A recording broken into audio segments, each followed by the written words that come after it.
Hi అండి. మీరు చెప్పే స్టోరీ నేను ఈరోజు ఆలకించానండి. అండది గారు ఈరోజు చెప్పింది ఈరోజు నేను ఆలకించాను. ఏం చెప్పారంటే వాళ్ళు షిరిడి వెళ్ళినప్పుడు బాబా గారికి దర్శనం అయింది. బాబా గారు కూడా మాకు కనిపించారు కూడా వచ్చారు అనేసి అని అన్నారు.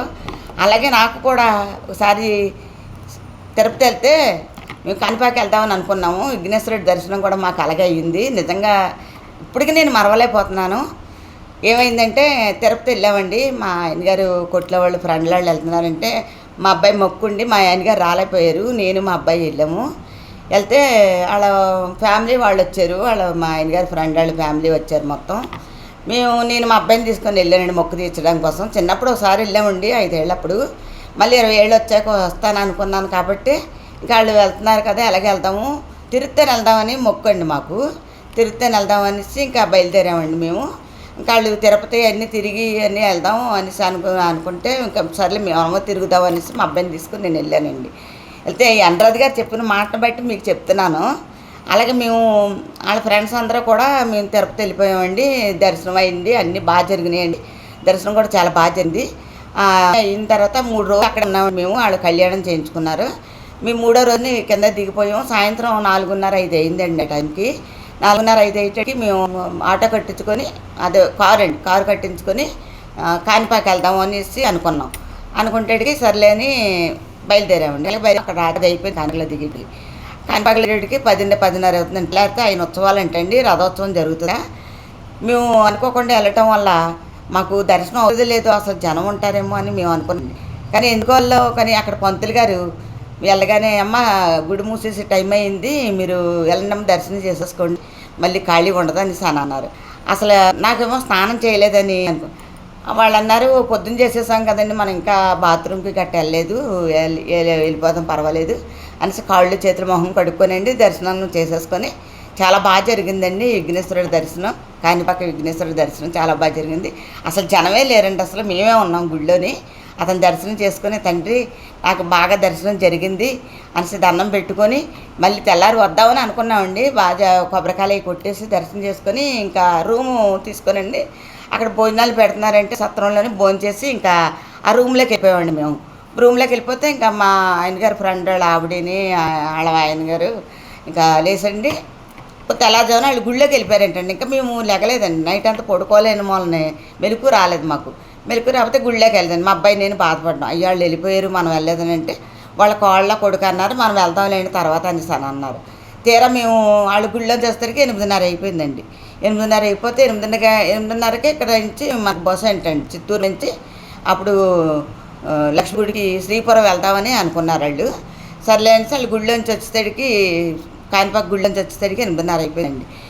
తీరా చూసేసరికి 8:30 అయిపోయింది. మన గుళ్ళోకి వెళ్తుంటే లైన్ ఎంత లైనోనండి.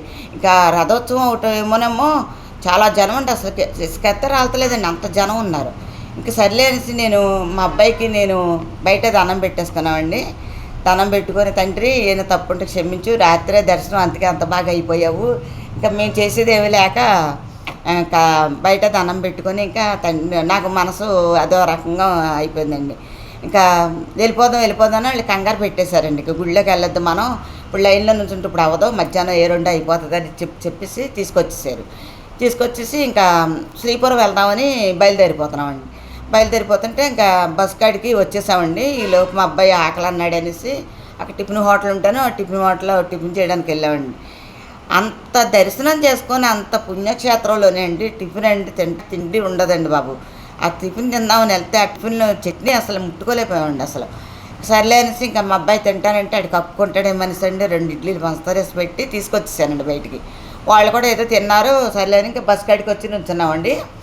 ఆ బస్ కాడికి వచ్చి నుంచుంటే ఒక పెద్ద ఆయనండి అసలు లింగి పంచి కట్టుకొని కండ వేసుకొని బొజ్జ వేసుకొని ఎంత ఫుల్ వైట్గా ఉన్నాడు అనమాట అతను.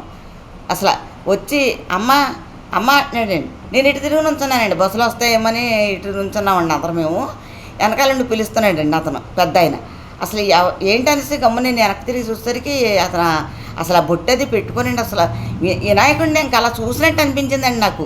నా మనసులో బాధకు తగ్గట్టు ఆయన ఆ దర్శనం అలాగ అవ్వటంతో నా మనసు ఎంతకో చలించిందండి కొంచెం. అబ్బా వినాయకుడిలాగా ఉన్నాడు ఏంటి అచ్చం అని అనుకుని అతను అలా చూస్తుంటే ఏమ్మా వెళ్ళిపోతున్నారా, దర్శనం అయిందా అని అన్నాడండి. అంటడికి లేదండి రాత్రి దర్శనం చేసుకున్నామండి, ఇప్పుడు గుళ్ళోకి వెళ్దామంటే చాలా జనం ఉన్నారండి, మేమేమో వీళ్ళేమో శ్రీపురం వెళ్ళిపోదామని ప్రయాణంలో ఉన్నారండి, చిత్తూరు బస్సు కోసం చూస్తున్నారు అనేసి నేను అన్నాను. అంటడికి అలాగా అమ్మా పర్వాలేదు చేసుకున్నారు కదా దర్శనం, వెళ్ళండి అమ్మా నేను ఉన్నాను కదా వెళ్ళండి అనేసి నా భుజం మీద ఇలా చెయ్యి అలాగ అన్నాడండి. అసలు నా కళ్ళం నీళ్ళు వచ్చేస్తున్నాయండి నిజంగానే. ఇలాగంటేడికి ఇంకా మా అబ్బాయి నా దగ్గరికి వచ్చి నించున్నాడండి, అతను భుజం మీద చెయ్యేసాడని. అంటేడికి నాకు మా అబ్బాయి మీద కూడా చెయ్యేసాడండి అతను. వేసేసరికి నాకు ఇంకా విఘ్నేశ్వరుడే నాకు ఆ రూపంలో వచ్చి అతను అభయహస్తం మా మీద పడిందని అనుకున్నాం. అసలు చాలా బాగా మాకు ప్రయాణం కూడా చాలా బాగా జరిగిందండి. తండ్రి నువ్వే ఈ రూపంలో మళ్ళీ అనుకుని మా పక్కనున్న వాళ్ళని కాకేసి నేను చెప్పానండి, ఇలాగ పెద్ద ఆయన మాట్లాడారండి నాతోని, ఇలాగ హోటల్ నుంచి బయటకు వచ్చిన తర్వాత అనేసి నేను చెప్పాను.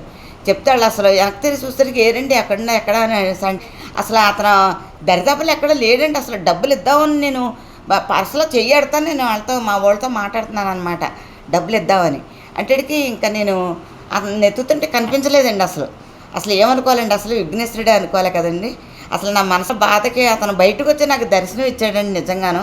ఆ భగవంతుడు అసలు ఎక్కడ లేడండి. అసలు గణేష్ మనం అనుకుంటామండి, అసలు మన మనసులో ఉంటే చాలండి. అసలు నేను బాధపడుతున్నానండి, దర్శనం అవ్వలేదు, రాత్రి దర్శనం చేసుకున్నాను, ఇంక ఈరోజు రథోత్సవం అంట దర్శనం చేసుకోలేదు నేనని ఎంతో బాధపడుతుంటే ఆ రూపంగా నాకు వచ్చి దర్శనం ఇచ్చాడండి. అసలు మా అబ్బాయికి నాకు దర్శనం ఇస్తే నేను ఇంకా ఎవరో పెద్ద ఆయనేమో డబ్బులు ఇద్దామని నేను అనుకొని పర్సలోంచి ఒక 50 రూపాయలు తీసిద్దామంటేటికి కనిపించలేదండి. మా వాళ్ళకి కూడా చెప్పేటోడికి వాళ్ళు కూడా ఏరండి అన్నారు, పిన్ని గారు ఏరండి అనేసి ఆ అమ్మాయి అంది. వచ్చేసరికి లేరండి, అసలు ఎక్కడికి వెళ్ళిపోయాడు అతను, అసలు కంచలేదు. అసలు నా విఘ్నేశ్వరుడే మాకు దర్శనం ఇచ్చి మాకు అభయహస్తం మా మీద రాసి అతని దీవెనలు మాకు ఎప్పుడు కూడా ఉండాలని మేము ఆశించుకుంటున్నామండి. ఈ అనురాధ గారు చెప్పిన కథను బట్టి నాకు ఇది గుర్తు వచ్చిందండి, ఈరోజు చెప్పాలనిపించి మీకు చెప్పాను. మీరేమీ అనుకోవద్దండి, అసలు మిమ్మల్ని విసిగించాను అనుకోవద్దు, దయచేసి నేను చెప్పింది విన్నారు. చాలా థ్యాంక్స్ అండి.